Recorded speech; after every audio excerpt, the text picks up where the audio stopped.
guy tapped at my door wanting to know if I knew where this graveyard it was, because he'd been up and down, and his job was to go around every graveyard and photograph every single gravestone in Scotland. To our way of thinking, graveyards are these kind of sort of eerie and creepy places, and we kind of forget that they're meant to be a public place. These are meant to be places that you visit, and the headstones and the gravestones are really meant to proclaim something about the people who live there. And in days gone by, yeah, people would have thought twice about just wandering down here. We have pictures on the estate of people in their Sunday best with picnic cloths out and the hampers, having their lunch amongst the gravestones. Again, a stone like this would have cost a fortune, absolute fortune.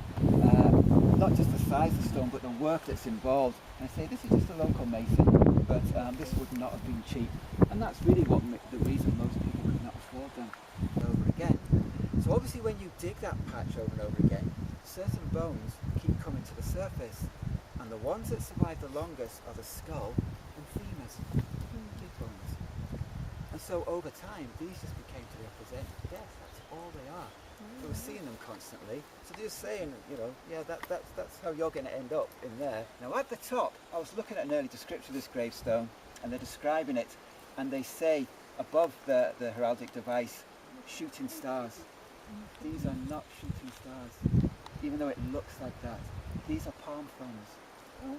And palm fronds symbolise the victory of life over death. So it's resurrection again. And this goes back, if you think, to Christ's entry to Bethlehem, where they lay palm leaves ahead of him.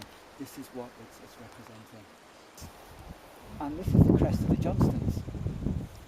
But what I like about this is upside down. It should be the other way.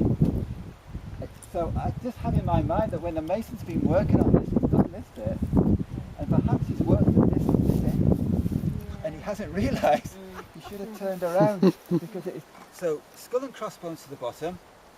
There's the soul ascending, not just once but twice, so there's been a bit of space there. They've run out of ideas.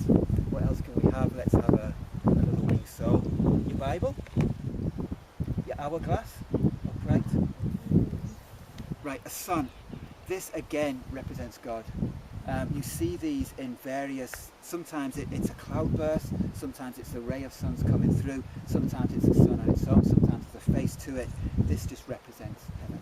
So the soul is rising towards heaven, if you like. Get out. There's the dead body. There's the angels. That's leaving the dead body towards heaven. It can only be the winged soul. And that's where and this is called a resurrection scene. And you will see these all over the place. Always extra. Tools of trade. So here you have a mallet, a chisel, and a plumb line. You know, we were kind of in spirit level. So it tells you he's a mason, just an ordinary mason. These are the tools that he would. You read Dan Brown. You'll know that when they're cursed, now we're in the masons. Very much so. So these are just symbols of theirs. As are the sun and the moon. We know this from all, again, the books and the Freemasons. I actually love these. I think this is such a modern way of depicting that. Yeah, this stone is not new. And then you've got the three castles, master mason. So this was somebody. This was not just any old guy. This really was. This is what we call an Adam and Eve stone, and there's not many of these in existence. They are particularly Scottish. They're particularly east coast of Scotland, the east side.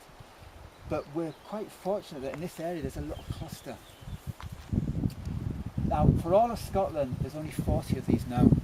In this area, there's 7.